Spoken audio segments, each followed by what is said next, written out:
गांव से पधारे हुए सभी सम्मानित बड़े बुजुर्गगण, हमारे सभी वरिष्ठ भारतीय जनता पार्टी के कार्यकर्तागण वो उपस्थित है, सभी वो बड़े बुजुर्गगण जो हमेशा पूर्व विधायक श्री दाताराम गुर्जर के ऊपर अपना आशीर्वाद बनाए रखते हैं। शिमला की यह धरा वो धरा है जो मेरे पिता की फेवरेट, मेरे पिता की सबसे प्रिय पंचायतों में से आती है। आज मुझे काफी सारे लोगों ने पूछा कि आप आज शिमला में प्रोग्राम है, तो मैंने उनको पहले उदाहरण दिया था कि आज उस पंचायत में प्रोग्राम है जिस पंचायत में हमेशा से श्री दाताराम गुर्जर को इतनी बढ़त मिली है कि चाहे वो निर्दलीय चुनाव लड़े हो, चाहे वो पार्टी से लड़े हो, लेकिन जब से उन्होंने चुनाव लड़ना शुरू किया है, जब से इस पंचायत ने उस परिवार पर,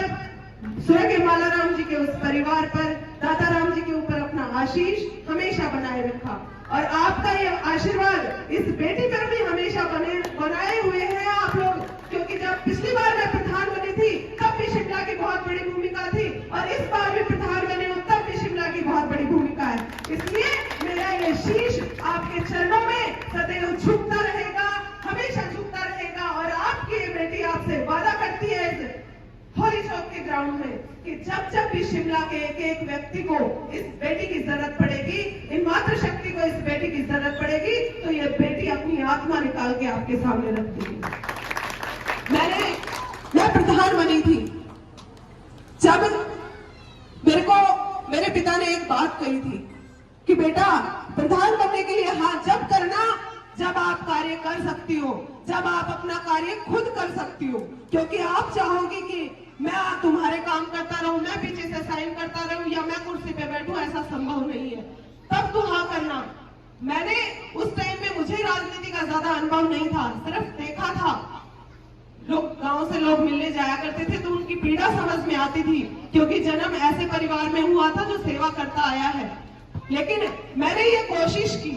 मैंने हर संभव प्रयास किया कि मैं मेरे इस खेतड़ी की जनता का किस तरीके से सहयोग करूं, समर्थन करूं, किस प्रकार से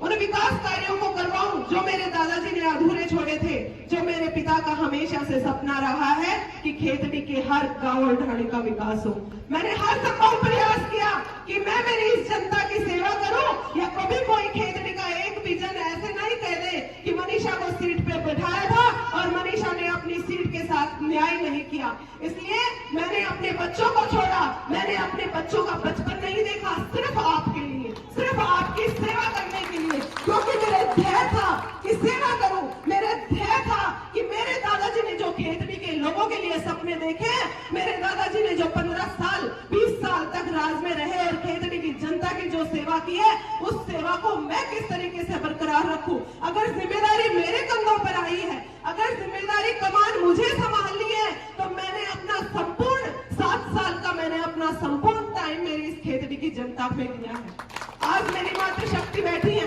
आप लोगों को पता है कि 25 से 35 साल की उम्र किसी भी लड़की की अपने परिवार को संभालने की होती है। यह उम्र ऐसी होती है जिसमें बेटी, कोई भी माँ अपने बच्चों को अकेला नहीं छोड़ सकती, एक माँ की अपने बच्चों को आवश्यकता होती है। लेकिन मैंने आप लोगों के, मैंने अपनी दादी नानियों के भरोसे अपने बच्चों को छोड़ा और सिर्फ एक देखा कि मेरे इस खेतड़ी की हर वो एक महिला जिसका इस बेटी को अगर कोई भी आवश्यकता पड़े तो उस समस्याओं का समाधान मैं कर सकूं। इसलिए मैंने काम करने का मेरा एक तरीका निकाला। लोगों ने मुझे फोन पर कहा तो भी मैंने फोन के माध्यम से काम करवाए, क्योंकि मेरा हमेशा से, मैं यहाँ के लोगों की पीड़ा समझती थी। हर एक जने को चक्कर कटवाने की आदत मेरी नहीं थी कि मैं आपको बुलाऊं घर आ जाओ, मैं आपको बुलाऊं पंचायत समिति आ जाओ। मैंने ऑन द स्पॉट काम किया, मैंने फोन के माध्यम से काम किया। मैंने आप लोगों के उन कामों का निराकरण निकालना जो मुझसे संभव हो सके है। आप अपनी आत्मा पर एक बार हाथ रख के जरूर सोचिएगा कि मनीषा ने कभी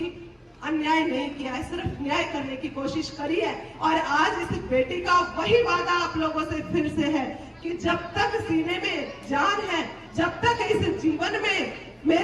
मैं जितना कर सकूंगी उतना मैं जरूर करूंगी, उसका 100% करूंगी, क्योंकि आप लोगों से मेरा आत्मा का जुड़ाव है। आप लोगों से नेता और जनता का जुड़ाव नहीं है, आप लोगों से एक जनप्रतिनिधि और जनता का जुड़ाव नहीं है। आप लोगों को मैंने अपने दिल में बसाया हुआ है, आप लोगों से जुड़ाव है, मेरा आत्मा का जुड़ाव है। जितने भी बड़े बुजुर्ग यहाँ पे